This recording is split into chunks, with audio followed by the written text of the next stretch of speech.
Welcome, dear one. Take a moment to settle into wherever you are right now. Maybe you're lying in bed, finally still after a day that felt too full, too fast, too overwhelming.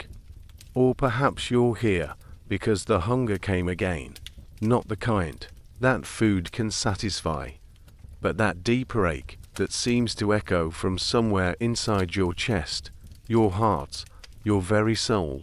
You're not alone in this feeling.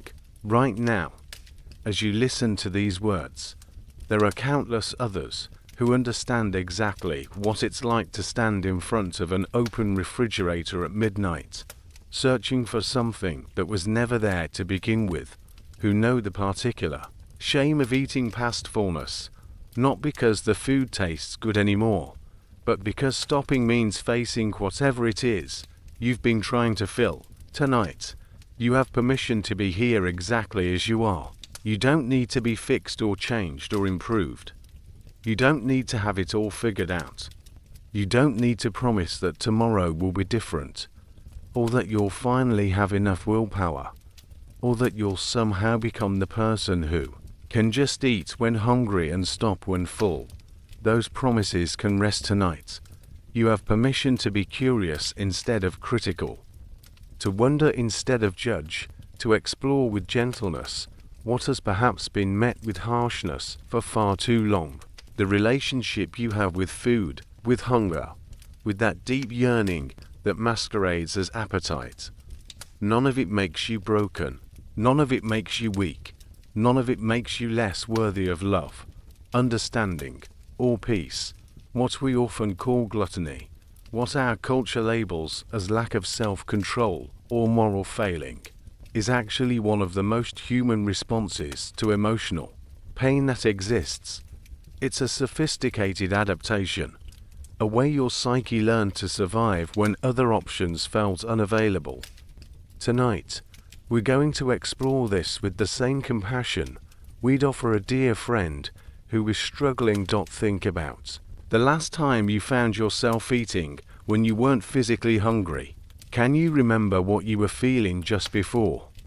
Maybe it was after a difficult conversation, or during a lonely evening, or when anxiety was crawling up your spine like an unwelcome visitor.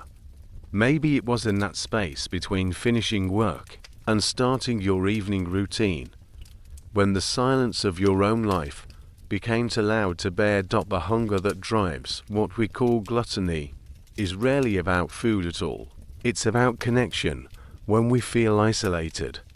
It's about comfort when the world feels harsh.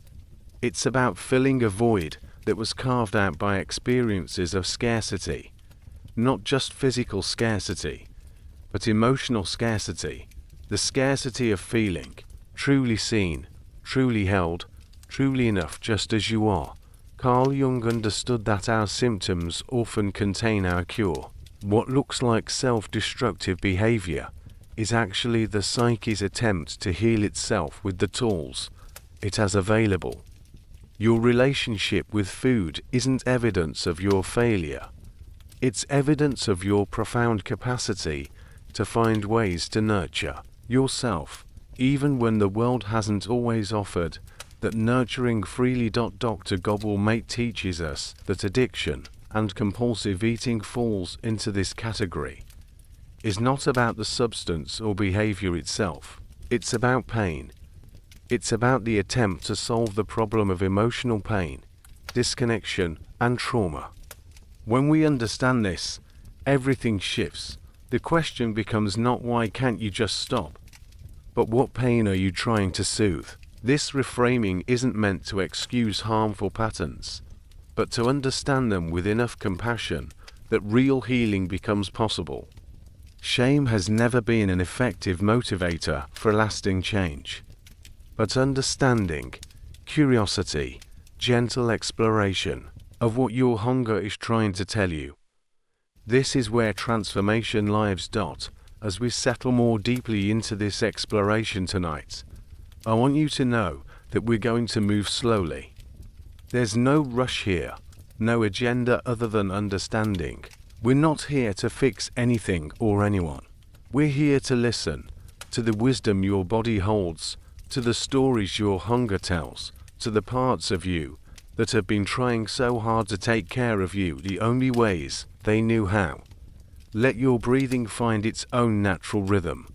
There's nothing you need to control or change about it. Just notice how your body knows exactly how to breathe, how to keep your heart beating, how to digest your last meal, how to repair the tiny damages of daily life while you sleep. Your body is constantly working for your well-being, even when your mind is convinced it's working against you. Tonight, we're going to create space for a different kind of conversation with yourself, not the harsh internal dialogue that might usually accompany thoughts about food and eating, but a curious, compassionate inquiry.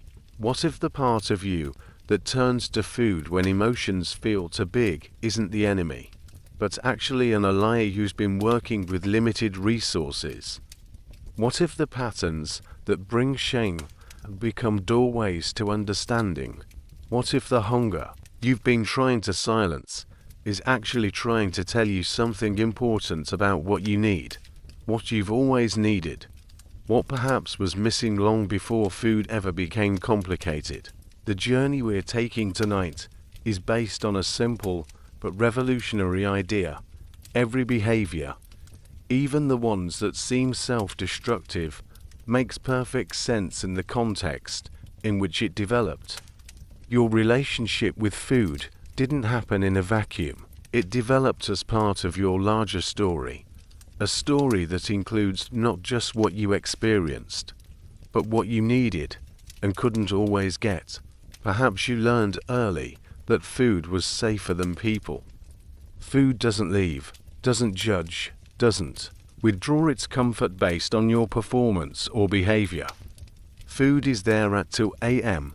when the anxiety won't let you sleep. Food is there after the fight with your partner, after the criticism from your boss, after that moment when life felt too overwhelming to bear without some kind of immediate comfort. This isn't weakness. This is intelligence.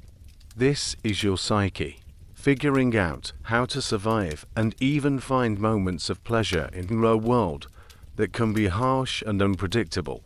The problem isn't that you found ways to comfort yourself. The problem is that these ways of comforting yourself may have become the only ways, or may be causing consequences that create more pain than relief. Tonight, we're going to explore this with curiosity rather than judgment, with understanding rather than correction.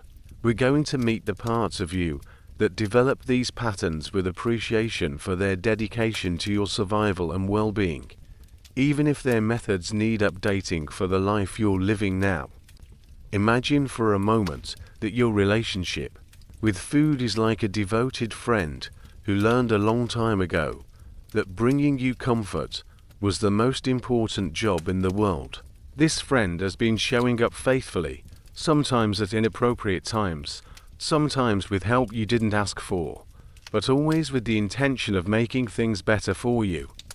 Tonight, instead of pushing this friend away, we're going to sit down together and have a conversation about what you really need, what would really help, what would really nourish not just your body, but your heart and soul.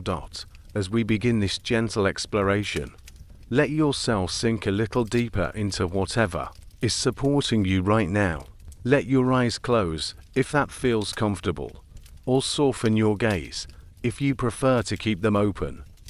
We're about to step into a story, not just any story, but a story that might help illuminate something true about your own experience, something that's been waiting patiently to be understood with kindness rather than criticism. The journey toward healing begins not with changing everything at once, but with the radical act of listening to yourself with the same compassion you'd offer someone you love. Tonight, that listening begins here, now, with you exactly as you are, hungry for something deeper than food, ready to discover what that deeper hunger might really be calling for. Let's step into some moments that might feel familiar. These aren't meant to judge or expose, but to recognize the profound humanity in patterns that our culture has taught us to hide in shame. Maybe you know the feeling of standing in your kitchen that everyone else has gone to bed, the house finally quiet, and suddenly you're aware of this hollow sensation that seems to echo through your entire being. It's not hunger in your stomach. You had dinner just a few hours ago. But there's this emptiness that feels urgent, demanding, like it needs to be filled right now, or something terrible might happen. So you open the refrigerator, then the pantry, moving through your kitchen like you're searching for treasure. But you can't quite name what treasure you're looking for. You start with something small, telling yourself it's just a little snack. But as you eat, you realize the emptiness isn't getting smaller. If anything, it's getting louder, more insistent.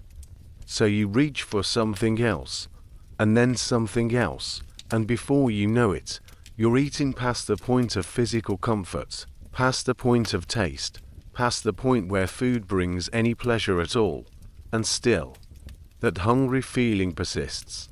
Or perhaps you recognize this scenario. It's been a difficult day. Maybe your boss was critical, or a friend didn't return your call, or you scrolled through social media and felt that familiar pang of inadequacy, comparing your real life to everyone else's highlight reel. You come home feeling raw, like your emotional skin has been scraped off, and everything hurts. Food starts calling to you, not demanding, at first, just gently suggesting that it could help, that it could make this feeling softer, more manageable. You tell yourself you'll just have a little something to feel better. But as you eat, you notice that the relief only lasts for the moments when you're actively chewing, actively tasting. The second you stop, the difficult feelings flood back, often stronger than before, because now they're accompanied by disappointment in yourself. So you keep eating, chasing those brief moments of relief, trying to extend them, trying to make them last long enough for the emotional storm to pass. Maybe you know the Sunday night feeling, that particular combination of dread and emptiness that comes when the weekend is ending and Monday morning feels like a prison sentence. The loneliness hits differently on Sunday evenings, doesn't it? Like the whole world is preparing for another week of connection and purpose, while you're wondering how you'll make it through another cycle of going through the motions. Food becomes a companion in these moments, something to do, something to focus on, something that requires no small talk or performance, or pretending to be okay. Or there's the celebration pattern that might feel familiar. Something good happens. You get a promotion, or finish a project, or someone gives you a compliment, and instead of feeling pure joy, you notice this urge to eat, to mark the moment somehow. But it's not really about marking the moment, is it? It's about doing something with the discomfort of being seen, of being successful, of taking up space in a positive way. Success can feel dangerous when you've learned that being too much, wanting too much, getting too much attention, lead to rejection or punishment. These moments, the late night kitchen wandering, the emotional eating after difficult days, the Sunday evening companionship with food, the complicated relationship with your own success, they're not evidence of weakness or lack of willpower. They're evidence of a deep intelligence trying to solve complex emotional problems with the tools available. When you eat to fill emptiness, you're attempting to nurture yourself. When you eat to cope with difficult emotions, you're trying to regulate your nervous system. When you eat for companionship, you're addressing a fundamental human need for connection. When you eat to manage the discomfort of success, you're trying to protect yourself from the vulnerability that comes with being visible. The pattern recognition isn't meant to stop the behavior immediately. That rarely works and often creates more shame. Instead, it's meant to help you see the wisdom in what you're doing, even if the methods need updating. Your hunger for food is actually hunger for nourishment of a deeper kind. Emotional nourishment, spiritual nourishment, the nourishment of feeling truly seen and accepted and held. Let me tell you about someone who might remind you of yourself. A woman named Elena who lived in a small coastal town where the fog rolled in every evening like a grey blanket, muffling sound and making everything feel distant and dreamlike. Elena worked at the local library, a job she'd chosen because she loved books, but also because it felt safe, quiet, predictable, with clear rules about how to be helpful without being too much. She lived alone in a small apartment above the bakery, and every morning she'd wake to the smell of fresh bread, which should have been comforting but somehow made her feel more alone, like she was on the outside of warmth looking in. Elena had what she called the hunger. It would come over her suddenly, usually in the evenings after work, but sometimes during her lunch break, sometimes even first thing in the morning. It felt like a hollowness in her chest that seemed to expand until it threatened to swallow her whole. When the hunger came, she would find herself drawn to the kitchen, moving through the ritual of eating not because her body needed food, but because the act of eating was the only thing that seemed to quiet the echo of emptiness inside her. She'd tried everything the magazines suggested: drinking water first, keeping healthy snacks, eating regular meals, even seeking professional help. But the hunger wasn't responding to any of these strategies, because it wasn't really about food at all.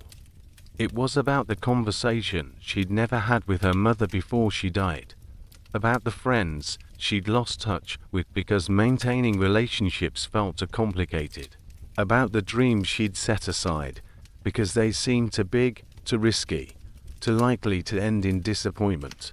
One evening, as Elena sat with yet another plate of food she didn't really want, she noticed something different. Instead of the usual cycle of eating and shame, she found herself curious about the hunger itself. What if, instead of trying to feed it or fight it, she simply asked it what it wanted? The answer that came surprised her with its simplicity. I want to be known. The hunger wasn't trying to torture her or make her life difficult. It was trying to get her attention, trying to tell her something important about what was missing from her life. All those years of eating past fullness, she'd been trying to fill a void that food could never fill because it was the void of disconnection from herself, from others, from the dreams and desires she'd learned to keep hidden. Elena began to understand that her relationship with food was actually a reflection of her relationship with her own needs. She'd learned early in life that having needs was dangerous, that expressing hunger for attention, for connection, for recognition, for love, often led to disappointment or rejection. So she'd learned to translate all those hungers into the one hunger that felt safe to have: hunger for food. Food didn't judge her for wanting it. Food didn't withdraw its availability based on her performance or behavior. Food didn't require her to be different than she was. Food was always there, always willing, always ready to provide whatever small comfort it could offer.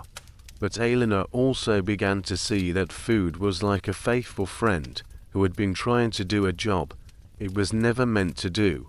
Food could provide temporary pleasure, momentary distraction, a brief sense of fullness, but it couldn't provide the deeper nourishment her soul was actually craving.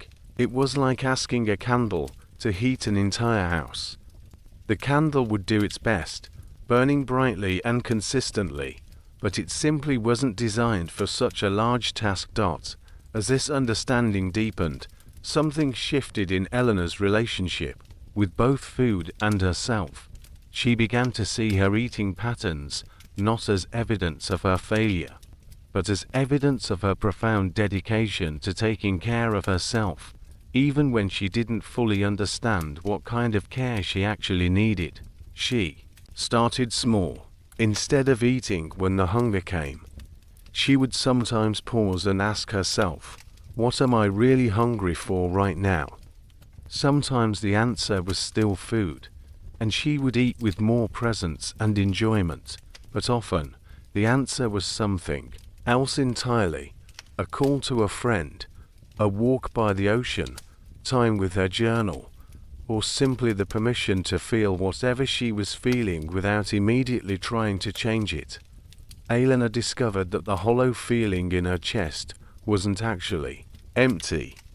It was full of unexpressed emotions, unmet needs, unlived dreams.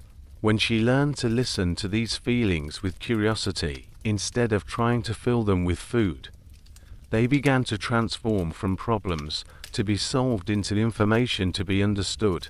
The fog still rolled into her coastal town every evening, but now Elena would sometimes walk out into it instead of hiding from it. She found that the mist wasn't something to be feared or fought, but something to be moved through with patience and trust. Just like the feelings she'd been eating to avoid, they weren't permanent weather, just temporary conditions that would shift and change if she could learn to be present with them. Eleanor's story reminds us that what we call gluttony is often actually a form of self-care that's been working with incomplete information.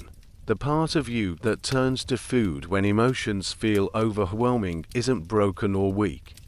It's actually incredibly dedicated to your well-being, trying to solve the unsolvable problem of emotional pain with the tools it has available. Like Elena, you might discover that your hunger for food is actually hunger for a different kind of nourishment altogether. Unlike Elena, you might find that when you listen to that deeper hunger with curiosity and compassion, it begins to guide you toward the very connections and experiences your soul has been craving all along. The fog in Eleanor's town had completely lifted, but she learned to find beauty in the way it softened the edges of everything, making the familiar world mysterious and new. Perhaps your own journey with hunger, all the different kinds of hunger, might also reveal unexpected beauty in the very struggles that once brought only shame. Deep beneath your relationship with food lies a belief system that was forged in the early fires of your experience, when your young mind was trying to make sense of a world that could be both nourishing and withholding, both abundant and scarce. The first of these core beliefs might sound something like this: if I let myself feel hungry, truly hungry, in any sense of the word, I won't survive. This belief doesn't just refer to physical hunger, though it may have started there. It encompasses all forms of wanting, needing, longing. It's the deep conviction that hunger itself is dangerous, that to want something means you might not get it, and that not getting what you need could be catastrophic. Think about how this belief might manifest in your daily life. Maybe you find yourself eating before you're actually hungry, staying ahead of the sensation because the feeling of true hunger creates anxiety that seems disproportionate to the situation. Or perhaps you notice that you have difficulty recognizing hunger cues at all. Your body's natural signals have been overridden by a system that says it's safer to eat preemptively than to risk the vulnerability of need. This protective pattern might have roots in experiences of actual scarcity. Perhaps there were times in your childhood when food was uncertain, when resources were limited, when the adults around you were stressed about having enough. But just as often, this belief develops around emotional scarcity. Maybe expressing your needs led to frustration from caregivers who were overwhelmed. Maybe hunger for attention, affection, or understanding was met with impatience or dismissal. Young child's mind, so brilliantly designed to ensure survival, begins to form logical conclusions. If hunger leads to disappointment, rejection, or anxiety in others, then hunger itself must be dangerous. If I can prevent myself from feeling hungry, I can prevent these difficult experiences. The protective logic is flawless. If you're never truly hungry, you never have to face the fear of scarcity. If you eat before need arises, you maintain a sense of control over your resources. If food is always available to you, not just physically, but emotionally, as comfort and companion, then you've created a buffer against the fundamental uncertainty of human existence. But notice how this belief system, so intelligent in its origins, begins to create its own problems. When you eat to avoid hunger, rather than in response to it, you lose touch with one of your body's most fundamental communications. When you use food to prevent vulnerability, rather than to nourish yourself, eating becomes disconnected from your actual needs and rhythms. The tragic irony is that in trying to avoid the discomfort of hunger, you might find yourself in a different kind of hunger, a spiritual hunger, an emotional hunger that grows larger the more you try to fill it with substances rather than experiences, with food rather than connection, with consumption rather than creation. This first belief, that hunger is dangerous, also extends beyond food into other areas of life. You might notice difficulty letting yourself want things deeply, whether that's in relationships, career, creative expression, or personal growth. The same protective mechanism that says don't get too hungry for food might also whisper don't get too hungry for love, success, recognition, adventure. Better to stay safe, to want less, to need less, to hunger for less. But what if your hunger, all of your hungers, aren't enemies to be avoided, but messengers to be heard? What if the sensation of wanting something is actually your life force, expressing itself, your deepest self pointing toward what would truly nourish you? Your nervous system learned to associate hunger with threat, but it can also learn to associate hunger with information. The growling stomach that once felt alarming can become a simple signal that your body is ready for fuel. The emotional emptiness that once felt dangerous can become an invitation to explore what your heart is really craving. This doesn't mean dismissing the original wisdom of your protective system. There may have been real reasons why hunger felt dangerous, real experiences of scarcity or rejection that made your young self decide that wanting was too risky. We're not trying to override this protection, but to update it, to help your nervous system understand that you now have resources and capacities that weren't available when this belief first formed. The practice isn't to force yourself to feel hungry or to restrict food in service of some ideal about natural eating. The practice is to gently, gradually, develop a different relationship with the sensation of wanting itself. To notice when hunger arises, whether for food, connection, beauty, purpose, rest, and instead of immediately moving to eliminate it, to pause for just a moment in curiosity. What is this hunger trying to tell you? What does it know about what you need? Sometimes the answer will still be food, and that's perfectly appropriate. But sometimes the answer might be something else entirely, a conversation, a creative project, time in nature, or simply the radical act of letting yourself feel your own aliveness, your own capacity for desire, your own beautiful, hungry humanity. As you begin to experiment with this different relationship to hunger, you might notice that your body starts to communicate more clearly.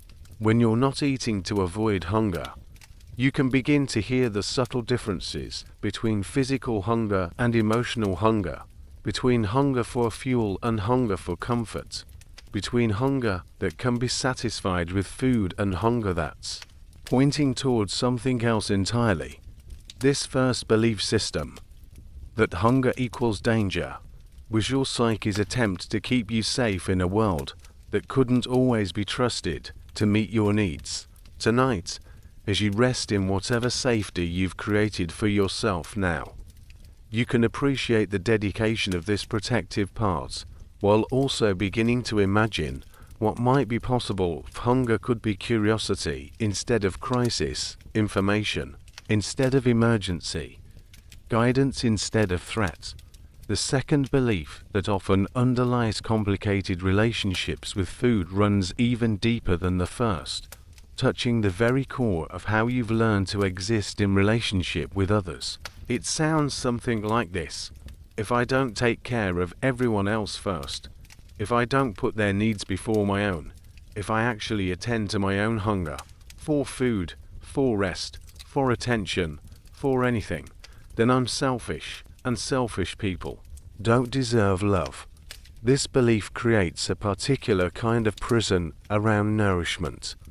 If everyone else's needs must come first, then your own hunger becomes something to be managed in secret, in stolen moments, in ways that don't inconvenience or burden anyone else. Food becomes not just nourishment, but rebellion, the one place where you allow yourself to receive without giving, to take without asking permission, to satisfy your own needs without first ensuring that everyone around you is completely taken care of. Think about how this might show up in your life.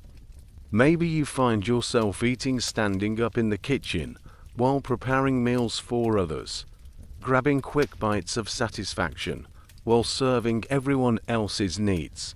Or perhaps you notice that you eat differently when you're alone than when you're with others, allowing yourself more different things, permission that disappears the moment you might be witnessed or judged. This pattern often has roots in families or environments where your values seem tied to how useful you could be, how little trouble you caused, how well you could anticipate and meet others' needs. Maybe you learned that having your own needs was inconvenient, burdensome, or somehow evidence of moral failing. Maybe you watched caregivers sacrifice their own well-being for others and absorbed the message that this sacrifice was the highest form of love. The protective logic here is just as sound as with the first belief. If love and acceptance come through usefulness and selflessness, then the safest way to ensure connection is to perfect the art of putting everyone else first.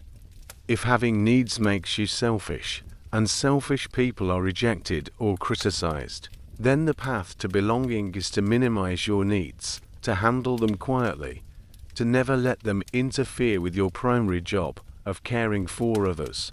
But notice how this creates a particular relationship with nourishment. If you can't openly, directly attend to your own needs without guilt or fear, then food becomes one of the few ways you can receive care, even if you have to give it to yourself, even if you have to do it in secret, even if it comes with shame and criticism from the same internal voice that won't let you ask for what you need directly.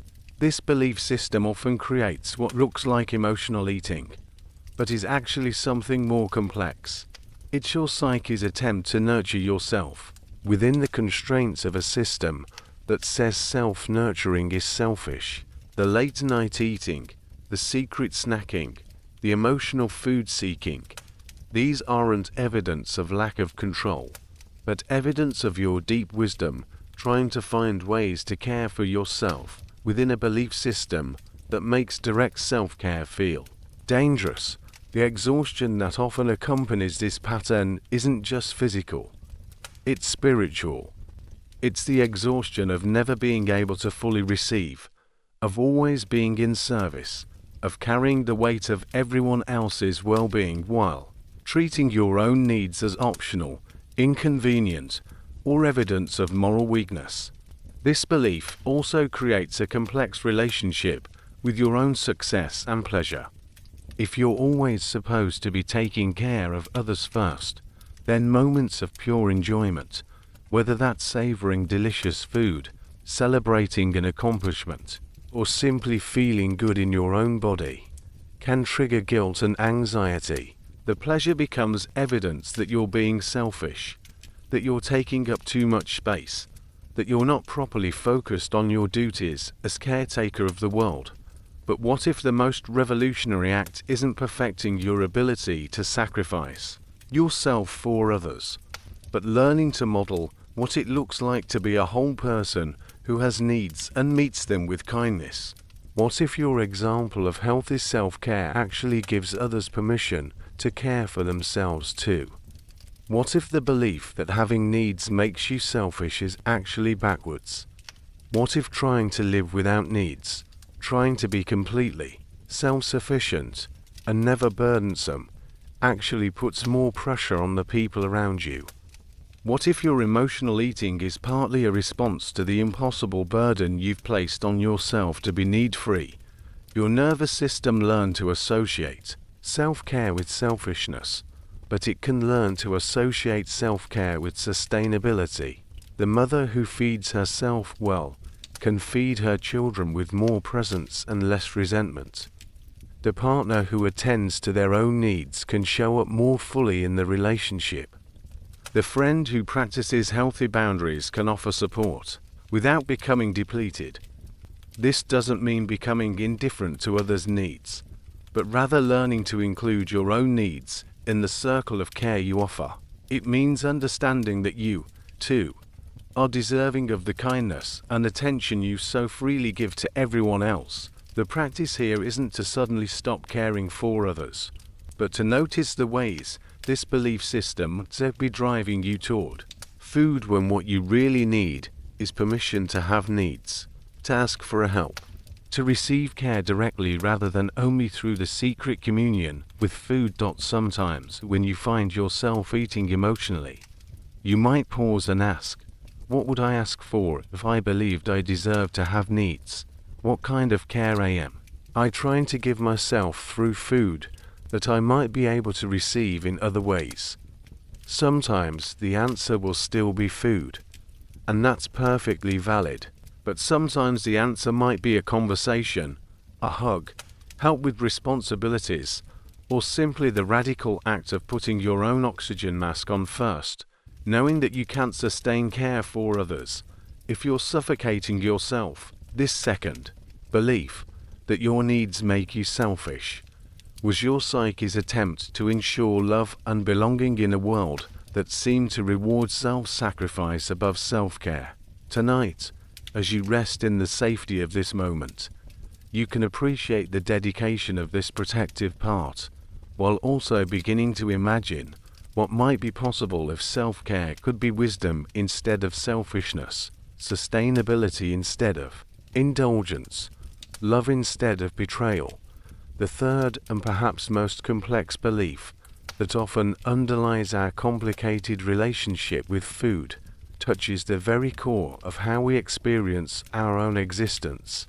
It's a paradoxical belief that somehow manages to hold to seemingly contradictory truths. I am fundamentally too much, too big, too hungry, too needy, too intense, and simultaneously not enough, not worthy, not lovable, not deserving of the space I take up in the world. This belief creates a particular kind of internal chaos around nourishment, because food becomes both the evidence of your too muchness and the attempt to fill your not enoughness. When you eat past fullness, part of you might feel confirmed in the belief that you're too much, too greedy, too uncontrolled. But the drive to eat past fullness often comes from a deeper place that feels fundamentally empty, lacking, not enough to deserve love, just as you are. Think about how this manifests in your relationship with your own appetite. Maybe you feel shame about wanting food, about enjoying it too much, about taking seconds or eating something indulgent. The pleasure itself becomes evidence that you're too much, too hungry, too eager for satisfaction. But underneath this shame often lies a deeper fear that if you don't take this pleasure when it's available, if you don't fill yourself as much as possible in this moment, you might not get another chance. The scarcity thinking comes from the not enough part of the belief, the part that suspects you don't deserve consistent nourishment, consistent pleasure, consistent care. This paradoxical belief often has roots in early experiences where your natural exuberance, your authentic hunger for life, was met with messages that you were overwhelming or inappropriate, while simultaneously receiving the message that you weren't meeting some standard, weren't good enough to deserve unconditional love. Maybe you were told you were too sensitive or too dramatic or too much to handle, while also receiving criticism that suggested you weren't achieving enough, performing enough, being enough to earn your place in the world. The protective logic creates a complex survival strategy. If I make myself smaller, less hungry, less enthusiastic, less alive, maybe I won't be too much. But if I'm smaller and less alive, I need to find ways to fill the emptiness that creates. Food can be that filling. It can make me feel more substantial, more present in my own body, more here. But then the act of eating to feel more substantial triggers the shame about being too much, creating a cycle that reinforces both sides of the paradox. This belief system often manifests as a constant internal negotiation about how much space you're allowed to take up in the world. How much pleasure are you allowed to experience? How much success can you have before you become threatening or unlikable? How much attention can you receive before you become selfish or attention-seeking? How much can you want before your wanting becomes evidence of your greediness? Food becomes a microcosm for this larger struggle. Every bite can become loaded with meaning about whether you're taking too much or not getting enough. Every meal becomes an opportunity to practice either self-denial, to prove you're not too greedy, or indulgence, to fill the fundamental sense of emptiness. The middle ground, eating enough to nourish yourself, stopping when satisfied, enjoying food without guilt or urgency, can feel almost impossible because it requires believing you deserve exactly enough, which challenges both sides of the core belief. This belief also creates complications around your body itself. If you're too much, then maybe your body is too much, too big, too present, too visible. But if you're not enough, then maybe your body isn't enough either, not attractive enough, not disciplined enough, not worthy of care and celebration. Food becomes caught in this impossible middle ground, simultaneously the thing that makes your body too much and the thing you use to comfort yourself for a feeling not enough. The exhaustion that comes with this belief system is profound because you're constantly trying to solve an unsolvable equation. You're trying to make yourself smaller and larger at the same time, trying to need less, while also trying to fill yourself enough to feel substantial and real. No amount of food can solve this paradox, because the problem isn't actually about food.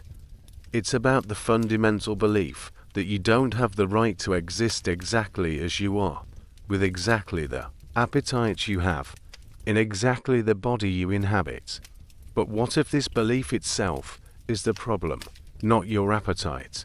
What if the issue isn't that you're too much or not enough, but that you've been trying to fit yourself into categories that were never designed to hold the full complexity of a human being? What if your hunger for food, for life, for love, for experience, isn't evidence of moral failing, but evidence of aliveness? What if the intensity that you've been told is too much is actually your life force expressing itself? What if the emptiness that feels like not enough is actually space for growth, for receiving, for becoming? Your nervous system learned to experience your own existence as problematic, either too much or not enough, but it can learn to experience your existence as simply human. The appetite that once felt like evidence of greediness can become information about what nourishes you. The emptiness that once felt like evidence of inadequacy can become openness to receiving love, beauty, nourishment in all its forms. This doesn't mean dismissing the real experiences that taught you to see yourself through the lens of too much and not enough. There may have been real criticism, real rejection, real messages that your natural enthusiasm or needs were inconvenient or inappropriate. We're not trying to pretend those experiences didn't happen or didn't hurt. Instead, we're beginning to separate those experiences from the truth about your fundamental worth and belonging. The people who couldn't hold your fullness were limited by their own capacity, not by your inherent too muchness. The systems that made you feel not enough were flawed systems, not reflections of your actual value.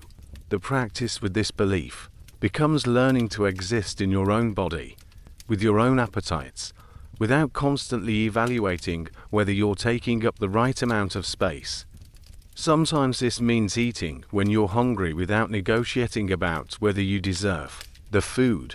Sometimes it means stopping when you're satisfied without needing to punish yourself for having had enough. Sometimes it means enjoying pleasure without immediately looking for evidence that you're being greedy or inappropriate. There's something profoundly revolutionary happening when you reach for food in moments of emotional overwhelm.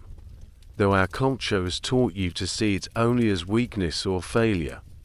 What if, instead of a loss of control, emotional eating is actually your psyche's attempt to reclaim something that was taken from you, your right to have needs, to seek pleasure, to take up space, to comfort yourself in a world that often demands you be smaller, quieter, more convenient?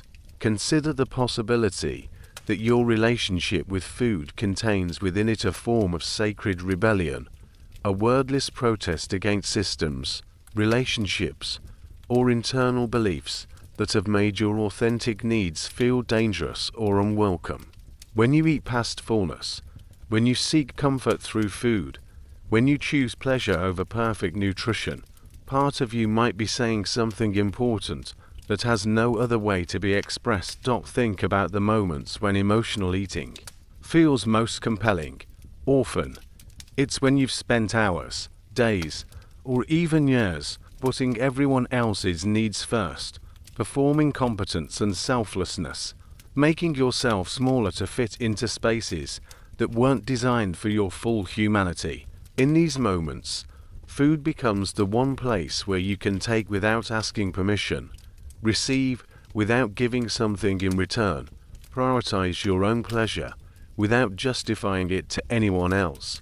This rebellion often carries the energy of all the times you couldn't say no when you wanted to, couldn't ask for help when you needed it, couldn't express anger when you were hurt, couldn't claim space when you deserved it. Food becomes the container for all of this unexpressed aliveness, this unspoken truth about what you actually need and want and deserve. The tragic irony is that this rebellion, so intelligent in its origins, often creates the very shame and restriction it's trying to rebel against. When you eat emotionally and then criticize yourself for it, when you promise to be better tomorrow, when you try to control your food intake more strictly, you recreate the same dynamic that made rebellion necessary in the first place. The dynamic where your natural needs and desires are seen as problems to be managed rather than information to be honored. But what if you could hear the voice within your emotional eating? What if you could understand what it's trying to tell you about the ways you've learned to abandon yourself, the places where you've made yourself smaller than your soul wants to be, the needs you've learned to silence in service of being acceptable, lovable, good? Your hunger for food when you're not physically hungry might be saying, I exist and I matter. I deserve comfort and pleasure. I'm tired of being so careful all the time. I want to feel satisfied for once. I need something that's just for me. I refuse to shrink anymore. These aren't the voices of weakness or self-destruction. These are the voices of your life force asserting its right to exist, to be fed, to be acknowledged. Sometimes the rebellion through food is against external systems, diet culture that tells you your body is wrong, work environments that demand productivity over humanity, relationships that require you to be endlessly giving without receiving. Sometimes it's against internal systems, the critical voice that monitors every bite, the perfectionist that never allows rest, the people pleaser that sacrifices authenticity for approval. The food becomes a way of saying no when you haven't learned to say no directly. It becomes a way of saying yes to yourself when you've forgotten that your desires matter. It becomes a way of taking up space when you've been taught that smaller is safer, better, more acceptable. This understanding doesn't mean that all emotional eating is healthy and that consequences don't matter. It means that within the pattern lies wisdom that deserves to be heard before the pattern can truly heal.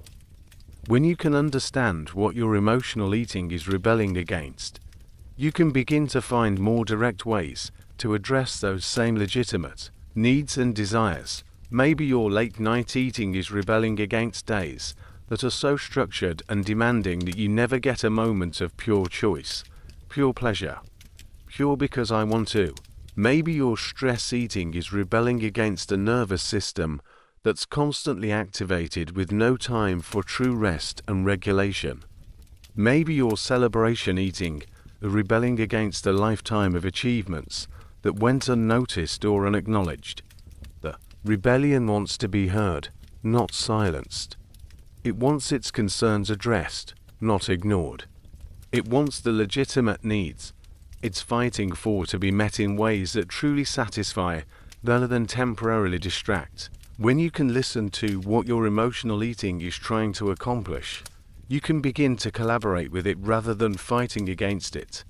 This might mean setting boundaries you've been afraid to set, asking for support you've been afraid to request, pursuing pleasure you've been afraid to claim, or simply acknowledging needs you've been afraid to have. The rebellion through food often dissolves when the underlying rebellion toward restrictive systems, external or internal, can be expressed and honored more directly.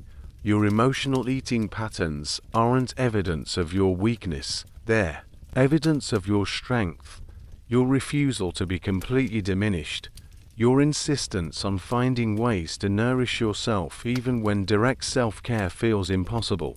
They're proof that something in you knows you deserve better than what you've been settling for, even if it doesn't yet know how to ask for or create that better directly. Tonight, as you rest in the safety of this understanding, you can appreciate the fierce life force within you that has refused to be completely silenced, even when its methods of expression have been limited.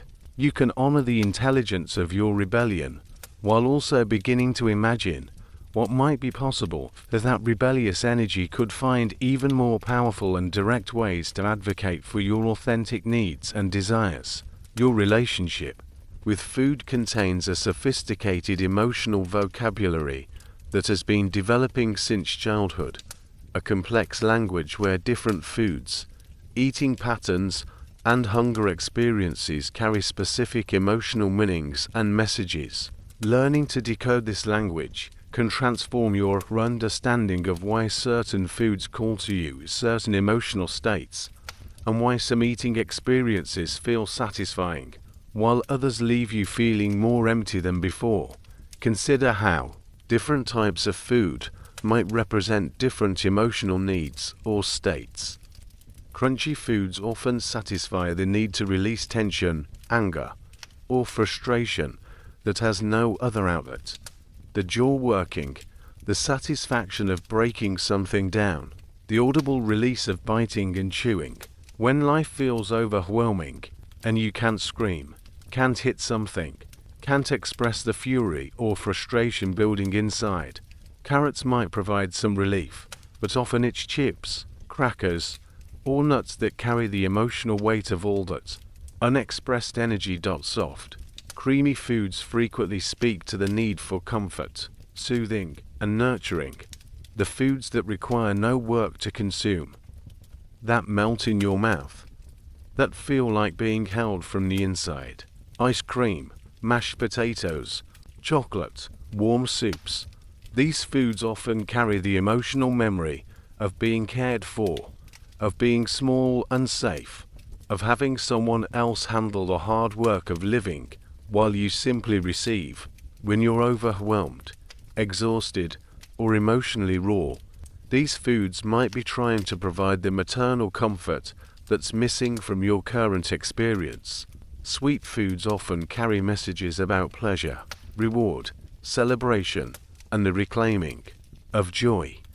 In a world that can feel harsh, demanding, or devoid of sweetness, desserts and treats become ways of insisting that life should include pleasure, that you deserve something that exists purely for enjoyment.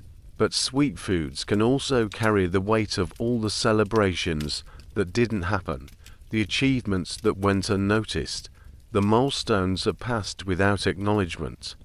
Sometimes eating something sweet is your psyche's way of saying, I accomplished something important and no one noticed, so I'm going to notice myself.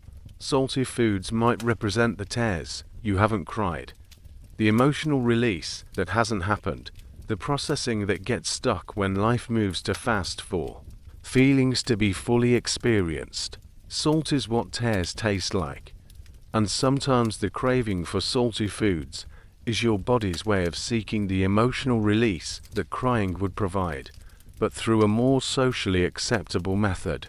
Heavy, substantial foods often speak to the need to feel grounded, solid, present in your own body when life feels chaotic, when you feel disconnected from yourself. Bread, pasta, hearty stews. These foods can be attempts to create internal weight and substance when you feel too ethereal, too anxious, too much in your head, and not enough in your body. The temperature of foods also carries emotional meaning. Hot foods might represent the warmth of connection, the comfort of home, the feeling of being cared for. Cold foods might represent the need to numb difficult emotions, to create distance from overwhelming feelings, or sometimes the desire for clarity and alertness when everything feels muddied and confused. When you can decode what your hunger is really saying, you can begin to respond more specifically to what you actually need. If the craving for crunchy foods is really about unexpressed anger, you might still eat something crunchy, but you might also find ways to express or release that anger more directly. If the desire for sweet foods is really about uncelebrated accomplishments, you might still enjoy something sweet, but you might also find ways to acknowledge your achievements more consciously. Sometimes the most healing thing you can do is to eat exactly what your emotional vocabulary is calling for, while also honoring the emotional message it carries. Eating ice cream for comfort, while also acknowledging, I need mothering right now, can be more satisfying than eating ice cream while criticizing yourself for wanting comfort. Your emotional eating patterns contain profound intelligence about what you need, what you're missing, what you're trying to express or experience. This intelligence deserves respect and curiosity rather than judgment and control. When you can hear what your hunger is really saying, you can begin to nourish yourself in ways that address both the surface desire for food and the deeper hunger. That food was never designed to satisfy completely.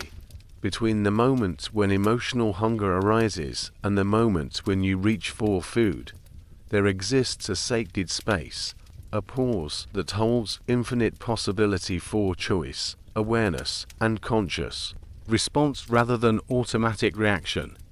This pause isn't about stopping yourself from eating or talking yourself out of comfort. It's about creating a moment of spaciousness where you can hear what your hunger is really asking for and choose how to respond from a place of consciousness rather than compulsion. The sacred pause begins with the radical act of slowing down, just enough to notice what's actually happening in your body and mind when the urge to eat emotionally arises.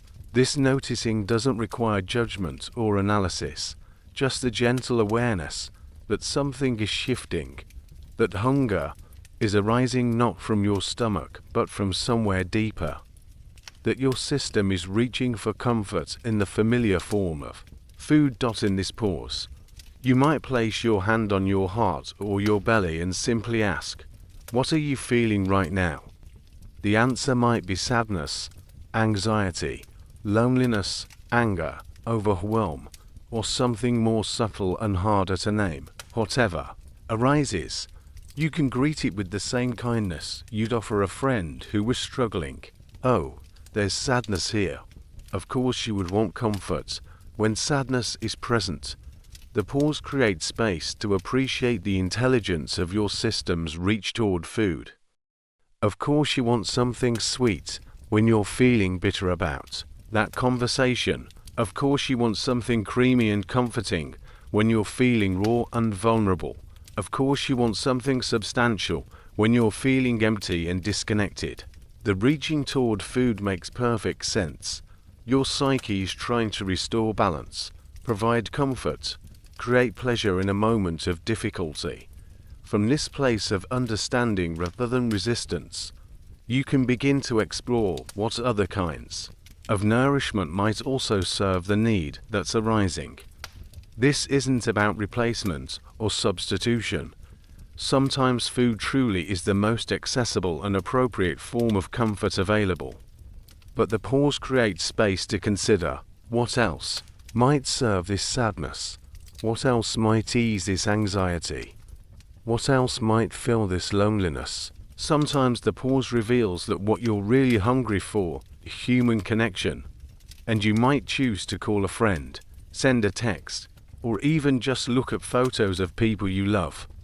Sometimes you discover you're hungry for beauty, and you might step outside, listen to music, or spend a few minutes with something that feeds your aesthetic sense. Sometimes you realize you're hungry for meaning or purpose, and you might engage with a creative project, write in a journal, or connect with something larger than your immediate experience. The sacred pause also creates space to eat emotionally, with more consciousness and presence if that's what you choose. Instead of eating quickly while distracted, you might choose to eat slowly, tasting each bite, staying present with both the food and the emotions it's meant to comfort. This conscious emotional eating often feels more satisfying and less compulsive than unconscious consumption, but sometimes the pause reveals that you're not actually hungry for food at all, but for permission to feel whatever you're feeling without immediately trying to change it. The urge to eat might be an attempt to avoid or numb difficult emotions, and the pause can create space to simply be present with those feelings for a few moments. You might discover that many emotions, when allowed to exist without resistance, have their own natural rhythm of arising, peaking, and subsiding. The pause can also reveal physical needs that are masquerading as emotional hunger. Maybe what feels like sadness requiring comfort food is actually fatigue requiring rest. Maybe what feels like anxiety requiring something crunchy is actually physical tension requiring movement or stretching. Maybe what feels like loneliness requiring something sweet is actually dehydration requiring water. Creating this sacred pause requires practice and patience, because the impulse to reach for food when emotions arise often feels urgent, even emergency-like. Your nervous system has learned to associate certain emotional states with the need for immediate comfort, and learning to tolerate even a few moments of pause can feel initially uncomfortable or anxiety-provoking. You can start very small, perhaps just taking 3 conscious breaths before eating when emotions are involved, or placing your hand on your heart for 10 seconds before reaching for food. The goal isn't to create a long, elaborate process that becomes another form of food restriction, but to cultivate just enough spaciousness that choice becomes possible. The pause becomes sacred because it's where your conscious self can collaborate with your unconscious patterns rather than being hijacked by them. It's where the part of you that reaches for food for comfort can have a conversation with the part of you that's curious about healing. It's where automatic reaction can transform into conscious response. Some days the pause will be long enough for you to explore alternatives to food for emotional comfort. Other days, the pause will simply be long enough to eat with more presence and kindness toward yourself. Both outcomes are valuable and healing because both involve bringing consciousness to what was previously unconscious. The sacred pause also honors the reality that sometimes food truly is the most appropriate response to emotional needs. Sometimes you're too tired for anything but the simplest comforts. Sometimes you're too overwhelmed for complex self-care strategies. Sometimes the pleasure and satisfaction of eating something delicious is exactly what your spirit needs to remember that life contains sweetness even in difficult moments. As you practice creating this space between impulse and action, you might notice that the pause becomes a place of refuge in itself, a moment where you remember that you have choices, that you can respond rather than just react, that you can collaborate with your own needs rather than being controlled by them. The sacred pause isn't about gaining control over your eating or eliminating emotional food seeking. It's about reclaiming the space where conscious choice lives, where you can hear the wisdom in your hunger and respond to it with the creativity, kindness, and intelligence that you bring to other important areas of your life.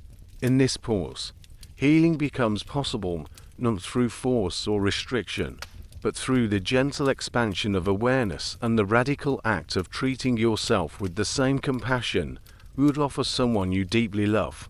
The first phase of healing doesn't begin with changing anything about your eating patterns. It begins with the radical act of simply noticing, watching your relationship with food with the same gentle curiosity might bring to observing birds in your garden or clouds moving across the sky.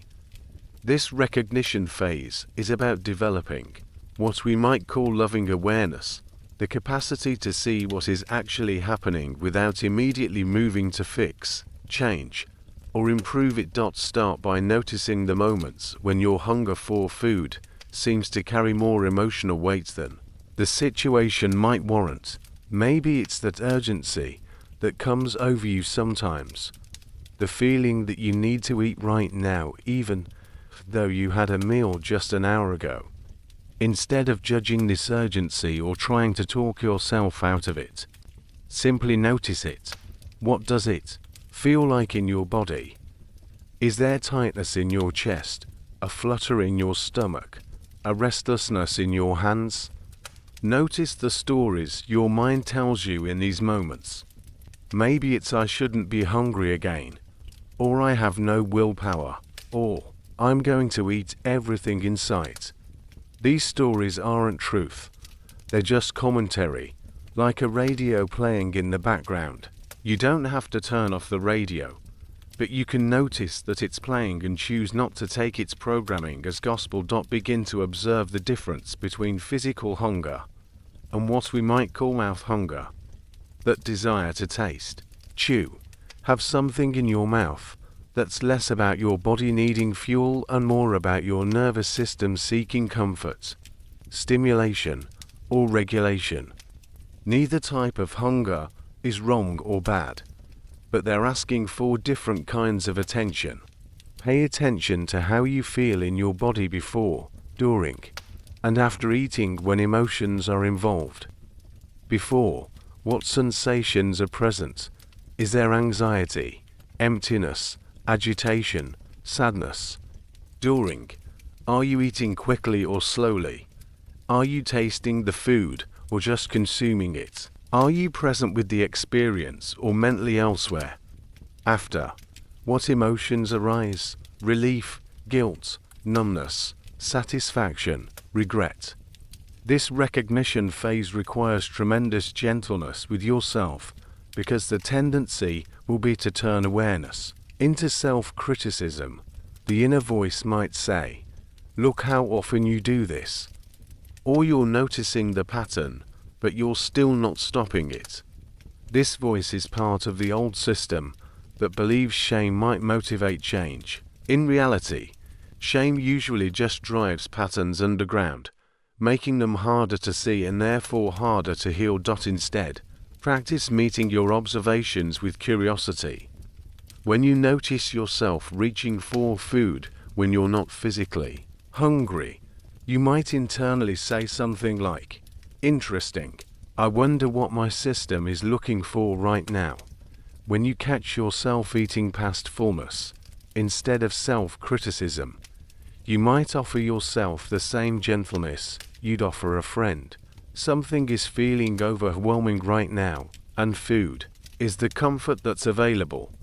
This phase is also about recognizing the intelligence in your patterns, even the ones that are causing problems. Every time you turn to food for emotional comfort, your psyche is trying to take care of you. It's trying to regulate your nervous system, provide pleasure in a difficult moment, create a sense of fullness when life feels empty, or give you something to focus on when emotions feel too big to hold. The recognition doesn't need to be perfect or complete. You don't need to catch every instance of emotional eating or understand every trigger. You're simply beginning to develop a different relationship with your own behavior, one based on curiosity rather than criticism, observation rather than judgment, understanding rather than condemnation. Some days the recognition will come during the eating, some days after, and eventually, sometimes before. All of these timings are perfect and appropriate. Your awareness is developing at exactly the pace it needs to develop. Trust that your psyche knows how much change it can handle at any given time. As you practice this loving awareness, you might notice that sometimes the simple act of recognizing what's happening creates a small space between the trigger and the response, not a space where you have to stop or change anything, but a space where choice becomes possible. This space is the beginning of freedom, not freedom from ever eating emotionally again, but freedom from the shame and unconsciousness that often accompany emotional eating. Remember that this recognition phase isn't a step to get through quickly, so you can move on to real healing. The recognition itself is healing. Every moment of awareness without judgment is rewiring your nervous system, teaching it that it's safe to be seen, safe to have patterns, safe to be human and imperfect and still worthy of love and understanding. Once you've begun to recognize your patterns with food without immediate judgment, the next phase involves one of the most revolutionary acts possible: developing a relationship of appreciation and curiosity with the parts of yourself that turn to food for emotional comfort. This isn't about condoning harmful patterns, but about understanding them well enough that real change becomes possible. Imagine that the part of you that reaches for food when emotions feel overwhelming, like a devoted friend who has been working tirelessly to take care of you, but with limited resources and outdated information. This friend has been showing up faithfully every time you feel lonely, anxious, overwhelmed, or empty, offering the best comfort it knows how to provide, instead of being an enemy to defeat.